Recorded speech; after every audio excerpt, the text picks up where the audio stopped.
नमस्कार, स्वागत है आपका असित की इतवारी में। आपसे मुखातिब हूं मैं असित नाथ। बात करेंगे बिहार में होने वाले चुनाव की। और चुनाव में जो एक बात मैं समझ पाया कि भाई तेजस्वी यादव, ये आस भी हैं कुछ लोगों के लिए, उम्मीदें भी हैं, लेकिन ये जिनके लिए आस है, उम्मीदें हैं, उनके लिए एक फांस भी हैं, गले की फांस भी हैं। तो ऐसा मैं क्यों सोचता हूं, ऐसा मुझे क्यों लगा? आज इस विषय पर चर्चा के लिए राज्य निर्वाचन आयोग ने लगभग ये तय कर लिया है, राज्य निर्वाचन आयोग की हम और आप माने तो लगभग ये तय है कि चुनाव अपने वक्त पर ही होंगे। कोरोना के बढ़ते प्रकोप के बीच चुनाव आयोग के इस फैसले पर कई सवाल भी उठ रहे हैं। लोग बहुत आसानी से इस बात को नहीं पचा पा रहे हैं, लेकिन आयोग ने कहा है कि चुनाव वक्त पर होंगे। सत्तारूढ़ दल एनडीए में भाजपा या जनता दल यूनाइटेड ये चाहते हैं कि चुनाव अपने नियत समय पर हो। सिर्फ एलजेपी जो एनडीए में है, एलजेपी की अभी मांग है कि नहीं, चुनाव को कोरोना की विभीषिका को देखते हुए कुछ दिनों के लिए टाला जाना चाहिए। अब एलजेपी ऐसा क्यों कह रही है, एलजेपी की तरफ से अलग अलग किस्म के बयान क्यों आ रहे हैं, इस पर हम अगले एपिसोड में चर्चा कर लेंगे। आज नहीं करेंगे चर्चा। आज सिर्फ चर्चा ये कि तेजस्वी आस भी क्यों, और तेजस्वी आस भी क्यों और तेजस्वी फांस भी क्यों, दोनों क्यों है। तेजस्वी को हम दोनों क्यों मान के चलते हैं कि आस भी है और फांस भी है। तो चुनावी तैयारियों में पार्टियां भी जुट गई हैं लगभग। आप देखेंगे तो बिहार में आपको देख कर लगेगा कि चुनावी तैयारियों में तमाम पार्टियां जुट गई हैं। अब एनडीए और लालू प्रसाद के बीच सीधी टक्कर जो मैं समझ पा रहा हूं कि जो एक सीधी टक्कर है, वो टक्कर है एनडीए और लालू प्रसाद के बीच। अब ये सवाल पैदा हो सकता है कि मैंने एनडीए का नाम लिया लेकिन यूपीए का नहीं, लालू प्रसाद का नाम लिया। एनडीए की तरफ से किसी नेता का नाम नहीं लिया, लेकिन लालू प्रसाद का नाम लिया, यूपीए नहीं बोला। तो ऐसा क्यों बोला? तो इसकी वजह है, दरअसल आज भी बिहार की राजनीति में केंद्र लालू प्रसाद है। लालू प्रसाद के इर्द गिर्द पूरी राजनीति चल रही है, इस बात से किसी का इनकार नहीं हो सकता है। यही सियासी स्थिति है और यही बिहार की सियासत का बड़ा सच है। इन्हीं के इर्द गिर्द, लालू प्रसाद के इर्द गिर्द ही राजनीति अभी यहां चक्कर लगा रही है। और आप मिलाएंगे कि जो सत्तारूढ़ दल हैं, जैसे जनता दल यूनाइटेड, भारतीय जनता पार्टी, ये भी जब आप कोई सवाल इनसे पूछ दीजिए या खुद ही किसी मंच पर हों और बोल रहे हों, तो ये जब बात करेंगे तो ये लालू प्रसाद यादव के 15 साल वाले शासनकाल की ही चर्चा करते हैं। लालू राबड़ी का जो दौर था बिहार में, शासनकाल जो था, ये उसकी चर्चा करते हैं। ये खुद की 15 साल की चर्चा नहीं करेंगे, ये खुद की सरकार की उपलब्धियां कम बताएंगे, लेकिन ये मोड़ के ले जाते हैं बिहार को और बिहार की राजनीति को उसी दिशा में। ये याद करते हैं लालू यादव के शासनकाल को, राबड़ी यादव के शासनकाल को। तो ऐसा क्यों करते हैं? तो इसकी वजह है ना, खुद की उपलब्धियां आप क्यों नहीं बता पा रहे हैं। मतलब यह है कि सत्ता पक्ष विपक्ष दोनों लालू को ही केंद्र में रखता है बिहार में। आप मुख्यमंत्री नीतीश कुमार को सुन लीजिए, उप मुख्यमंत्री सुशील कुमार मोदी को सुन लीजिए, आप किसी को सुनेंगे तो आपको यही लगेगा कि नहीं भाई, सब लोग लालू को ही केंद्र में लेकर चलते हैं। सब लोग लालू प्रसाद के 15 साल वाले दौर को याद करना चाहते हैं और उनकी विफलताओं पर खूब चर्चा करते हैं। दरअसल यहां सबको ये पता है कि लड़ना लालू से है, लालू प्रसाद के औरे से है, लड़ना उन्हीं से, ये सबको पता है। 2014 में जब नरेंद्र मोदी केंद्र की सरकार में आए और एक बड़ा ही, उस समय कह सकते हैं, हम आप कह सकते हैं कि एक लहर जैसी स्थिति थी नरेंद्र मोदी की, उसके बाद भी रही। लेकिन 2015 में कुछ ही महीनों बाद, 2014 के कुछ ही महीनों बाद, आम चुनाव के कुछ ही महीनों बाद जब बिहार में विधानसभा चुनाव हुए, तो कोई लहर नहीं दिखी। यही मैं आपको शेयर करना चाहता हूं कि बिहार में चुनाव का मूड अलग हो जाता है। कोई लहर नहीं थी। और आपको जान के हैरानी होगी कि नरेंद्र मोदी, अभी जो भारतीय जनता पार्टी के, उस समय भारतीय जनता पार्टी के जो राष्ट्रीय अध्यक्ष है अमित शाह, इन लोगों ने बिहार में बहुत मेहनत की, ताबड़तोड़ रैलियां की, और ताबड़तोड़ रैलियों के बावजूद ये आरजेडी को पीछे नहीं कर सके। उन स्थितियों में भी लालू प्रसाद ने 81 सीटों पर जीत दर्ज की। 81 सीटों पर आरजेडी ने जीत दर्ज की और बीजेपी को मात्र 53 सीटें मिली। कितना बड़ा गैप है आप अंदाजा लगाइए। 81 पर आरजेडी, 53 पर बीजेपी रही, जबकि नरेंद्र मोदी लहर की स्थिति में थे। अमित शाह एक बड़ा जलवा था, अभी भी है। बिहार में इन लोगों ने ताबड़तोड़ रैलियां की, लेकिन ये लालू प्रसाद को पटखनी नहीं दे पाए। लालू ने इनको पटका। 81 सीटें जीत के आई आरजेडी और महज 53 सीटें बीजेपी जीत के आई। जेडीयू दूसरे नंबर पर रही। उस समय 71 सीटें जेडीयू के खाते में गई थी तब, और चौथे पायदान पर तब रही थी कांग्रेस 27 सीटों के साथ। कांग्रेस के लिए 27 सीटें बहुत महत्वपूर्ण है।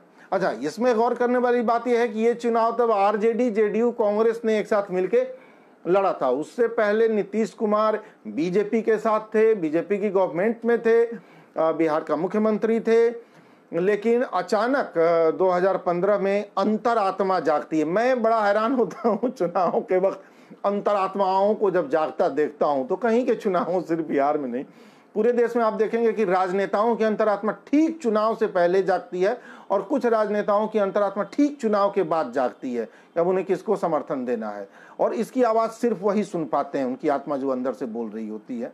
तो पहले समझ ले, कांग्रेस को मिली 27 सीटें 2015 में। ये चुनाव आरजेडी कांग्रेस और जेडीयू ने मिलकर लड़ा। उसके पहले नीतीश कुमार भाजपा के साथ ही थे, बिहार में सरकार चला रहे थे बजाबता।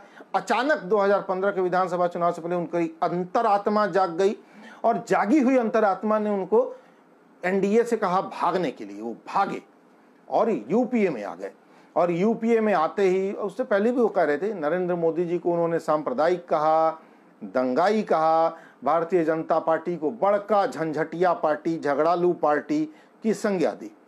उधर से मोदी जी ने भी पलटवार किया। उन्होंने, नरेंद्र मोदी जी ने जनता दल यूनाइटेड को कहा जनता का दमन और उत्पीड़न पार्टी, जनता का दमन और उत्पीड़न पार्टी। अब देखिए, बहुत सारी इसके बातें इसके बाद भी हुई, सारी बातों की क्या चर्चा की जाए, लेकिन हम कह सकते हैं कि बहुत सारी बातें हुई।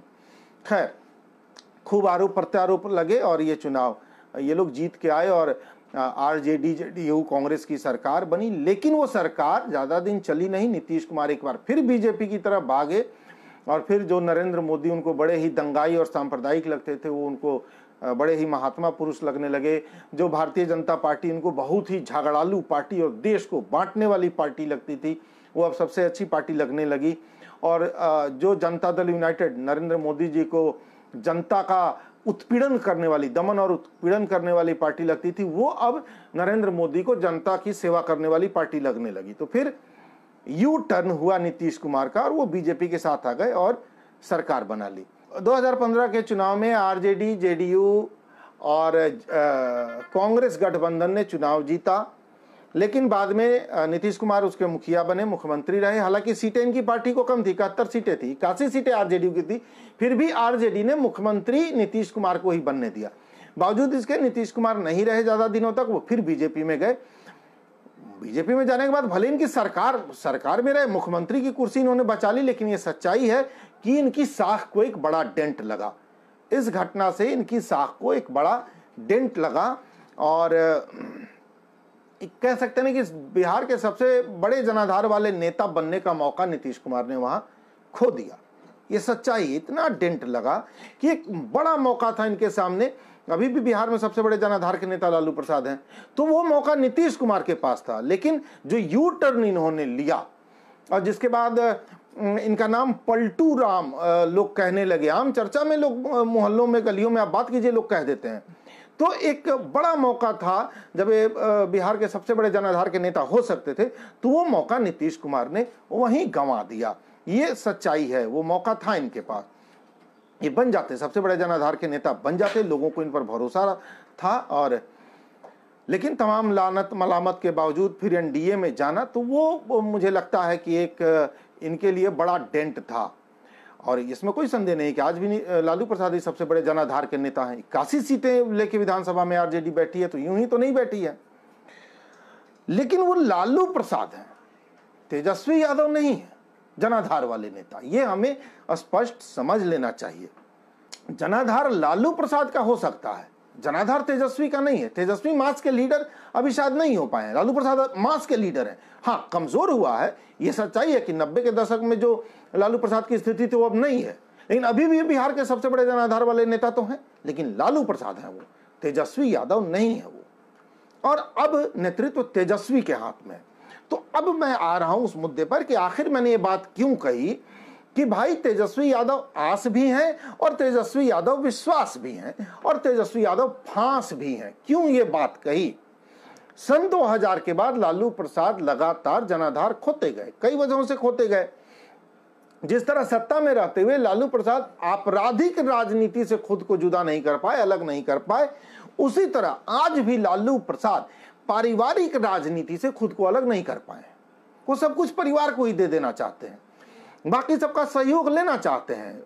जो समीकरण होते हैं चुनाव के लिए जरूरी, उसके लिए बाकी लोगों का सहयोग चाहिए, लेकिन नेतृत्व वो सिर्फ अपने परिवार तक सिमट कर रखना चाहते हैं।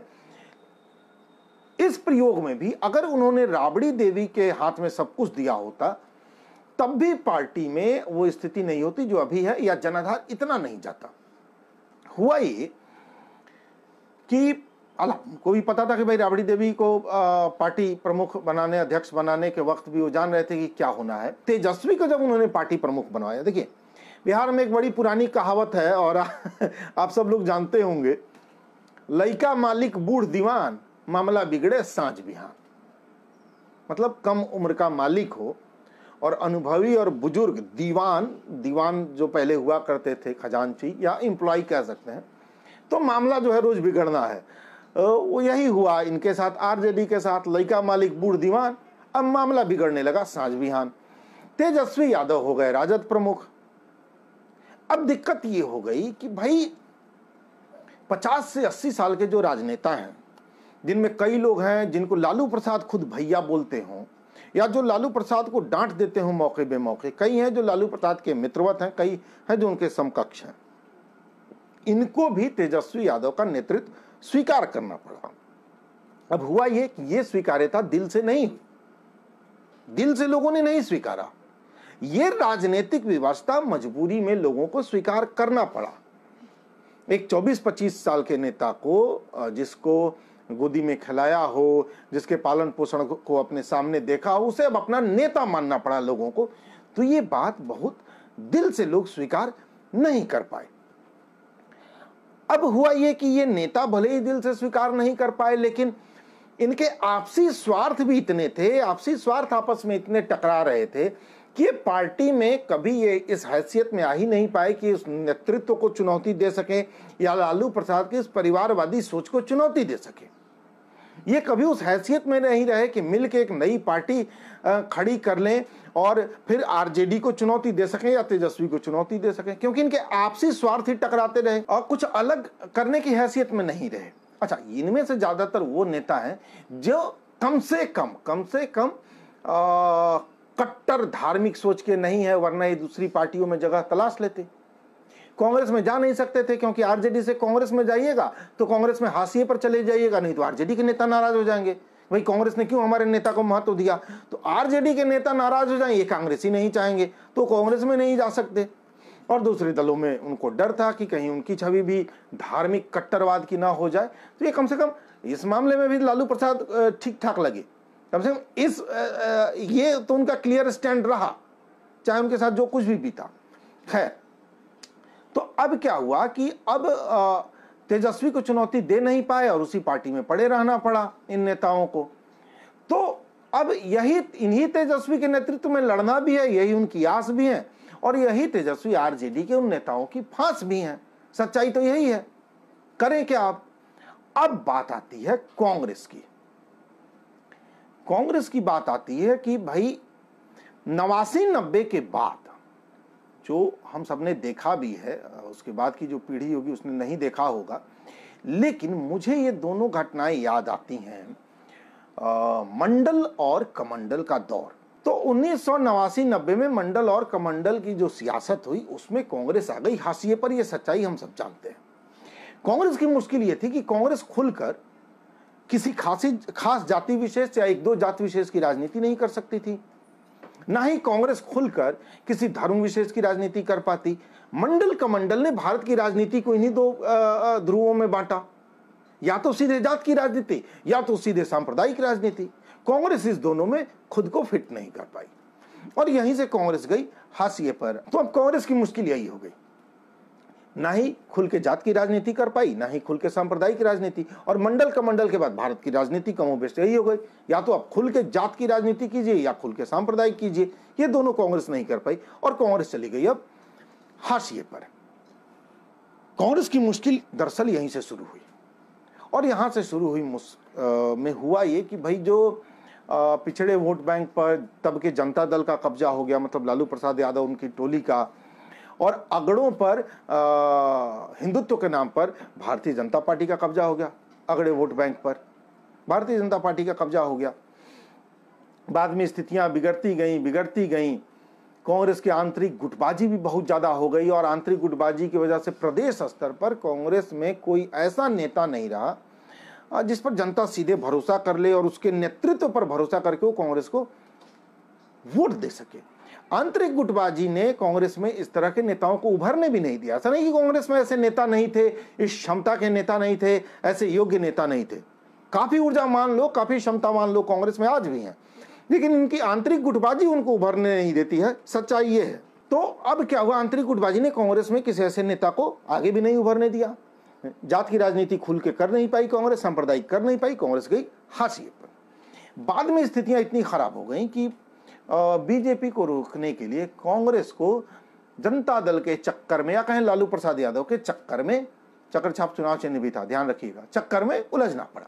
कुछ दिनों बाद ये चक्कर ऐसा घन चक्कर हुआ कि नीतीश कुमार मसाल लेके अलग हो गए, और नीतीश कुमार जब मसाल लेके अलग हो गए तो पंजे में, कांग्रेस के पंजे में लालू की लालटेन लटक गई, और तब से वही लालटेन पंजे में लटकाए सियासी अंधेरे में कांग्रेस खुद के लिए रास्ता तलाश रही है, आज भी तलाश रही है, वो पंजे में लालटेन लटकाए। वरना कांग्रेस के पास मौकों की कमी तो थी नहीं। कुशहा तटबंध जब टूटा था, क्या कुशहा तटबंध टूटने की सच्चाई आज तक सामने आई? कोसी की उस त्रासदी में कितनी जानें गईं, क्या कोई श्वेत पत्र सरकार लेकर सामने आई? कैसी तबाही मची, क्या कोई श्वेत पत्र सरकार सामने लेकर आई? या सृजन घोटाला हुआ नीतीश कुमार के ही शासनकाल में। तो ऐसे कई मौके कांग्रेस को मिले जिनको लेकर कांग्रेस जनता के बीच जाती तो खोई हुई जमीन में से कुछ तो हासिल कर ही लेती, लेकिन कांग्रेस नहीं जा सकी। क्यों नहीं जा सकी? क्योंकि सक्षम नेतृत्व बिहार कांग्रेस को शायद नहीं मिला। सक्षम नेतृत्व बिहार कांग्रेस को नहीं मिला, ऐसी कोई योजना बिहार कांग्रेस के पास नहीं थी। या बिहार कांग्रेस हमेशा इस संशय में रही कि पता नहीं अगले चुनाव में कहीं नीतीश के पास ही न जाना पड़े, शीर्ष नेतृत्व कौन सा फैसला ले, आला कमान को फैसला करना है, हो सकता है ये भी हो। लेकिन ये सच्चाई है कि सूबे में कोई ऐसा नेता नहीं था जो इन चीजों को जनता के बीच ले जाता और या संगठन उसका साथ देती और कुछ बेहतर कर पाता। तो ये भी कांग्रेस नहीं कर पाई। नहीं तो कांग्रेस चाहती तो भाई कई सारे मुद्दों पर आगे बढ़ के और कब का लालटेन को किसी दीवार पर लटका चुकी होती, लेकिन कांग्रेस ये नहीं कर पाई।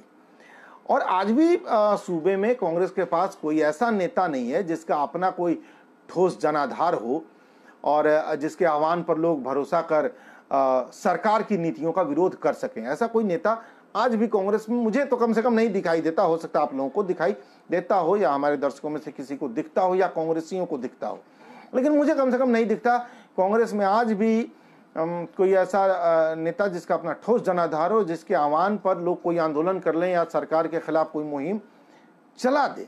अच्छा, जिन नेताओं में ऐसी कुछ संभावनाएं दिखती भी हैं, सूबे में ऐसे नेता हैं कांग्रेस के पास जिनमें कुछ संभावनाएं हैं, तो जिन नेताओं में ऐसी कुछ संभावनाएं दिखती भी हैं उन्हें कांग्रेस की आंतरिक गुटबाजी हाशिए पर धकेल देती है, उन्हें किनारे लगा देती है कांग्रेस की आंतरिक राजनीति, तो वे कुछ कर ही नहीं पाते हैं। और अब यही वजह है कि कांग्रेस के नेताओं को भी आरजेडी के तेजस्वी यादव को ही अपना नेता मानना पड़ता है। मतलब जिस तेजस्वी यादव को खुद आरजेडी के जो वरिष्ठ नेता हैं दिल से अपना नेता नहीं मान पाते, उसी तेजस्वी यादव को कांग्रेस को भी अपना नेता बिहार में मानना पड़ता है। मतलब आरजेडी से अलग होकर अपना अस्तित्व तलाशने को जो बेचैन है कांग्रेस के जमीनी कार्यकर्ता, उन बेचैन जमीनी कार्यकर्ताओं को भी तेजस्वी को ही अपना नेता मानना पड़ रहा है। तो ये एक बड़ी मजबूरी बिहार में कांग्रेस की है, लेकिन चारा नहीं है कोई। आज के मौजूदा दौर में आरजेडी से अलग होकर कांग्रेस चुनाव लड़ने के बारे में सोच नहीं सकती। 27 सीटों में 7 सीटें वो बचा पाएगी कि नहीं, अकेले दम पर कहना मुश्किल है। तो मजबूरी हो गई है कांग्रेस की। इसीलिए मैं कह रहा हूं कि तेजस्वी भले ही गले की फांस बन गए हों, लेकिन आस भी अब सिर्फ तेजस्वी ही हैं, क्योंकि तेजस्वी लालू प्रसाद यादव के बेटे हैं। तेजस्वी का अपना भले ही कोई जनाधार ना हो, लेकिन लालू प्रसाद की जमीन पर वो राजनीतिक खेती करेंगे तो वारिस हैं तो, और उसका फायदा कांग्रेस को भी मिलेगा। इसलिए तेजस्वी यादव महागठबंधन में जो जो दल शामिल होंगे उन तमाम दलों के लिए भले ही फांस हो, लेकिन आस भी तेजस्वी यादव ही हैं। और कांग्रेस जैसे दल को निश्चित तौर पर अब यह सोचना होगा कि कब तक वो लालू की लालटेन से राजनीतिक अंधेरे में भटकती फिरेगी। लालू की लालटेन लेकर वो रास्ता वो कब तलाश पाएगी, कब उसकी आंतरिक गुटबाजी खत्म होगी। तो तेजस्वी आस भी और फांस भी में आज इतना ही। नमस्कार।